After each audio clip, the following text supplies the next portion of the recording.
Hello everyone, আমি কৃত্তিকা।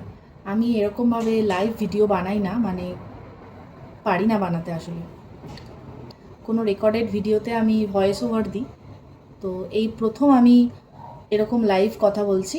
মনে আছে কিছুদিন আগে আমি একটা ভিডিও বানিয়েছিলাম, দেখিয়েছিলাম যে রাত 9:30তেও সূর্যের আলো। দাঁড়াও, ব্যাক ক্যামেরা করে দেখাই। ক্যানাডায় এখন বাজে রাত 9:30। এইরকমই একটা ভিডিও আমি আগেও করেছিলাম, তো তোমরা অনেকেই ওখানে কমেন্ট করেছিলে যে 9:30 10টায় রাত হয় যখন, তাহলে সকাল কখন হয়, মানে সূর্য কখন ওঠে। তো এখানে সূর্য ওঠে সকাল 5:30 থেকে 6টার মধ্যে। ভিডিওটা ভাইরাল হয়েছিল, সব কমেন্টের উত্তর দেওয়া সম্ভব ছিল না, তাই জন্য আমি এই ভিডিওটা আজকে বানাচ্ছি। আরও কয়েকটা কারণ আছে আজকের এই ভিডিওটা বানানোর। আসল ব্যাপারটা হলো আমার ক্যামেরাটা একটু খারাপ হয়ে গেছে। এই যে এটাতে আমি ভিডিও করি, এটা গন্ডগোল করছে। রনর জন্মদিনের আগের দিন থেকেই গন্ডগোল করছে। এখন ভিডিও শ্যুট করতে পারছি না।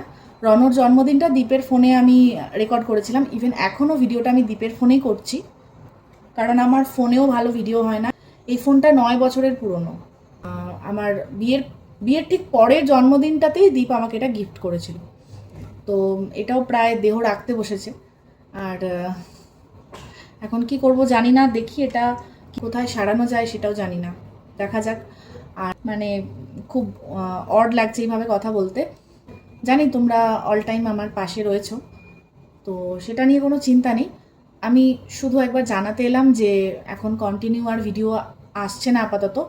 এমন হয়তো হতে পারে যে দীপের ফোনে ভিডিও করার সুযোগ পেলাম, ওর ফোনটাও তো আমি সবসময় পাবো না, আর ওর ফোনে অত জায়গাও নেই এত ভিডিও রেকর্ড করা যাবে।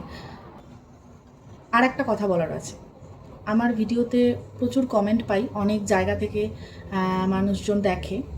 আমি আজকে জানতে চাই যে বর্ধমান থেকে কে কে আমার ভিডিও দেখো।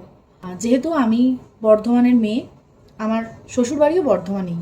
অনেকেই ভিডিওতে লেখো যে আমিও বর্ধমানে থাকি, শ্বশুরবাড়ি বর্ধমানে, বা তার কোনো রিলেটিভের বাড়ি হয়তো বর্ধমানে। জাস্ট এইটুকুই বলার জন্য ভিডিওটা বানালাম।